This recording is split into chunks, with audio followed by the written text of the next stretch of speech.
As you can imagine, accidents involving underground and overhead power lines receive the most attention because they have the most dramatic results. But the truth is, accidents involving electricity and power tools are far more common and can have equally devastating effects.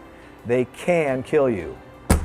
So it only makes sense that we offer a few suggestions here to try to keep you safe when using electric power tools. Of course, most of the safety tips you've heard before, and many are common sense. So why is it that hundreds of people are injured every year because of problems with power tools that result in electrical shock?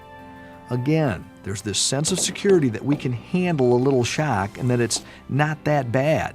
Well, that's not necessarily so. Typically, anything that doesn't look safe to you, just don't use it. What should you know when it comes to working with electric power tools? Obvious rule number 1. Keep the power tool free of dirt, oil, and grime that can cause them to overheat and short out. They can become a shock hazard and a fire hazard. Obvious rule number 2. If you're using a power cord, be sure its amperage rating is equal to or greater than that of the tool you're using. Both the equipment and the power or extension cord have ratings right on the label that will help you determine whether they're compatible. Regardless, if the cord you're using becomes excessively warm or hot, if you smell burning plastic or hot metal, or if you notice smoke or sparks, there's a good chance your cord is not up to par or it's damaged in a way that requires repair or replacement. Obvious rule number 3. If there are breaks or cuts in the cord or you're working with a loose plug, either repair or replace the cord right away. Obvious rule number 4.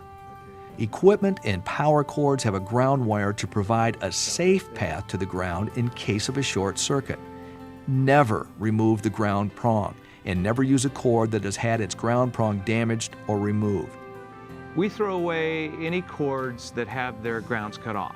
I mean, OSHA requires that our power tools, cords, and any electrical tool has to be grounded. If it's not, it's junk.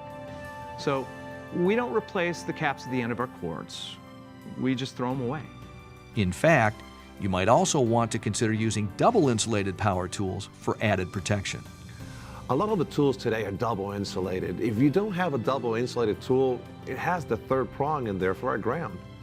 A lot of the old homes don't have that 3-prong connector in their receptacle. And I've seen a lot of people cut those off so they can plug in the tool or appliance, and they're really creating a safety hazard for themselves. Obvious rule number 5.